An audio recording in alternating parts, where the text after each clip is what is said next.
sa ulo ng mga nagbabagang balita.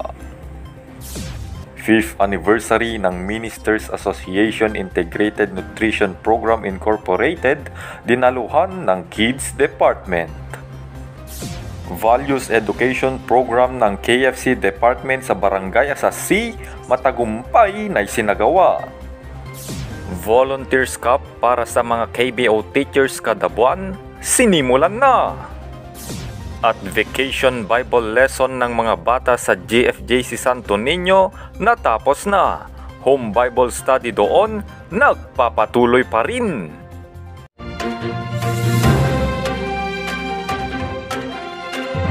Live mula sa Bagao, Cagayan Valley, ito ang mas pinalawak, mas pinalakas at mas pinagtibay na mga balita. Ito ang GFJC News Alert!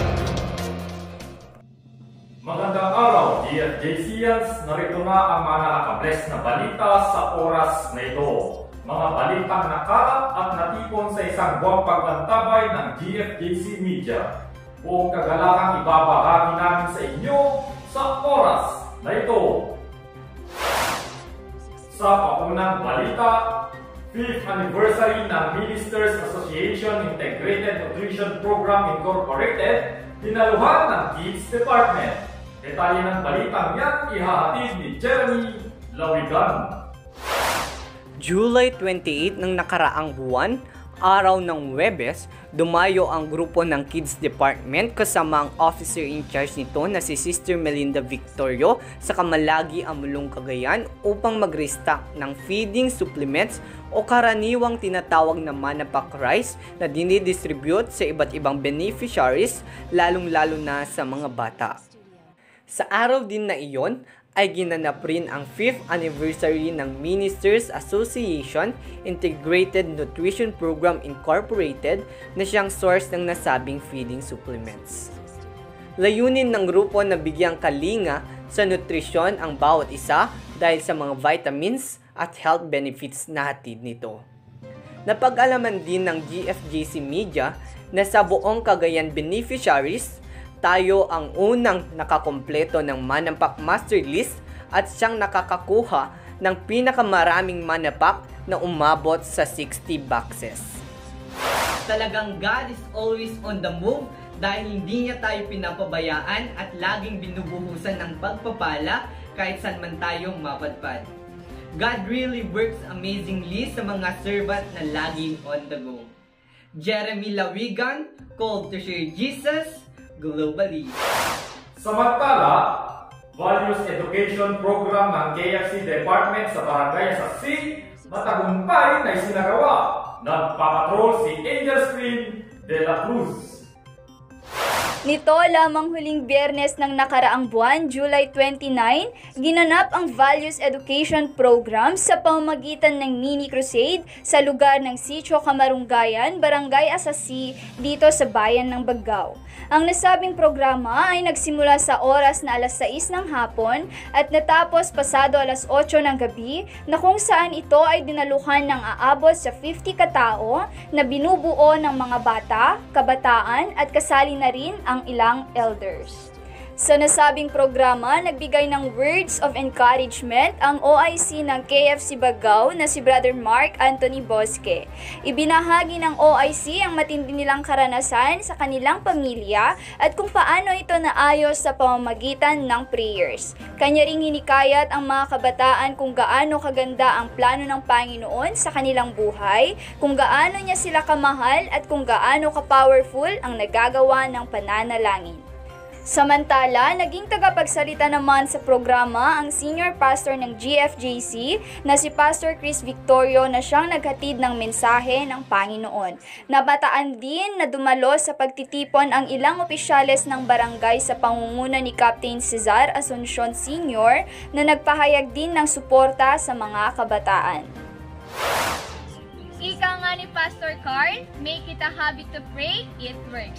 Kaya let's keep Keep on praying, KFCs, for more breakthroughs like this. Kahit ano pang sitwasyon ang kinakaharap natin sa buhay, kahit ano pang pwedeng mga sagabal sa mission, let's entrust them all to the Lord dahil laging may magandang plano ang Diyos sa ating lahat. Go, go, go! KFC Bagao, Angels Queen de la Cruz, call to share Jesus globally. Sa karagdagan pang balita, volunteers ka para sa KBO Teachers kada buwan? Sinimulan na! May ulat tungkol dyan si Melanie Gubatan. Ang Kids Department ay may bagong programa para sa mga volunteer teachers nito na ginaganap kada huling linggo ng buwan kung saan sila nagkakaroon ng Volunteers Cup. Kasabay nito, nagsasagawa ng orientation para sa mga bagong volunteers, pagtatalakay sa KBO lessons at pagre-report ng ilang problemang nararanasan sa mga KBO stations. Kaugnay nga rito, sa pinakahuling Volunteers Cup nitong August 4, nagkaroon ng update kung ilang istasyon na ang patuloy na inaabot at ilan na kasalukuyang volunteer teachers ng departamentong ito. Batay sa pinakahuling datos, meron na tayong 39 KBO stations na tinuturuan ng 46 KBO volunteers. Malaking anunsyo din ang ipinarating ng OIC ng Kids Department na magkakaroon din ng VEP o Values Education Program sa mga elementary schools, ngunit kasalukuyan pa lang itong inaayos para maging legal na makapasok ang volunteers sa mga eskwelahan. Napag-alaman ng GFGC Media na ang Kids Department ay may tatlong sangay. Una na riyan ang KBO program, pangalawa ang feeding program at gift giving, at panghuli ay ang Kids Sunday School. Malawakan ang mission na ginagawa ngayon ng Kids Department, kaya patuloy po kaming humihingi ng tulong sa mga puso ninyong mapagbigay. Tumatanggap po kami ng cash, school supplies, mga damit, sapatos at bag ng mga bata na pwede pang gamitin at ipamimigay sa mga batang nangangailangan. Para sa inyong mga donasyon, kontakin lamang ang treasurer ng Kids Department na si Sister Eunice Palad. Ang kanyang contact information ay nasa inyong mga screen. Ano pang hinihintay mo, kapatid? Join the mission through your donations. Come and support the Kids Department. God loves the GFGCians who are cheerful givers. Melanie Gubatan, call to share Jesus globally. Sa kabuuan ng ating mga balita sa oras na ito, Vacation Bible Lesson ng mga bata sa GFGC Santo Niño matagumpay na nagtapos. Home Bible Study sa Santo Niño at Piat Cagayan nagpapatuloy pa rin. Nag-uulat live mula sa Santo Niño, Cagayan. Nandun ang ating correspondent na si Vanessa Olea. Vanessa, kumusta naman ang kalagayan sa ngayon ng ating mga mission sa GFGC Santo Niño?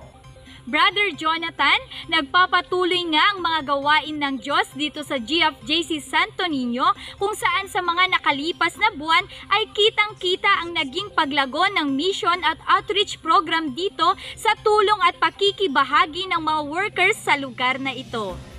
Mula sa 4 na outreach barangay ng GFJC Santo Niño, kamakailan lamang ay niloob ng Diyos na madagdagan ito ng 2 barangay. Ito ang mga barangay ng Nag-Uma at Kalapangan sa pangunguna pa rin ni Pastor Aaron Alcantara kasama ang mga kapatiran. Dito ipagpapatuloy ang Bible study at fellowship na siyang nagpapausbong sa pananampalataya ng mga dumadalo rito. Sa kabilang banda, nagsagawa ng 2 araw na Vacation Bible Lesson ang KBO volunteers ng Santo Niño sa mga malalayong outreach barangay ng Kalawagan Piat at Kalapangan, Santo Niño. Sa kabila man ng mainit na panahon, hindi naging hadlang ang layo ng biyahe at pagtawid sa ilog para marating ang mga lugar na ito dahil sa dami ng mga batang naghihintay.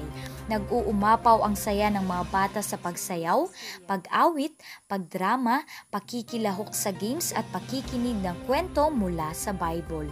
Sa pagtatapos ng programa ay masayang tumanggap ang mga bata ng mga certificates at iba't ibang awards sa lahat ng kanilang ginawa. Kita man sa mga mukha ng mga volunteers ang pagod, pero para sa mga bata ay on the go pa rin sila. Kudos volunteers, kayang-kaya yan para sa mga bata. Wala mang pondong pinanghahawakan ng KBO Santo Niño pero abot-abot ang pasasalamat ng mga KBO volunteers sa lahat ng nag-sponsor at tumulong hanggang sa matapos ang nasabing programa. Sa awa at sa tulong ng Diyos ay naging matagumpay ang naging programa dito. Nag-uulat mula dito sa Santo Niño, Cagayan, ako si Vanessa Olea, called to share Jesus globally. Maraming salamat, Vanessa Olea.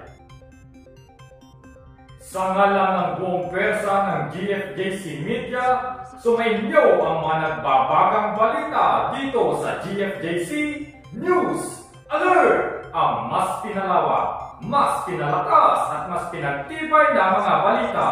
Keep updated, GFJCians! Mula sa GFJC News and Information Center, ako ang iyong naging tagapaghatid balita, Jonathan Apolonio, called to share Jesus globally.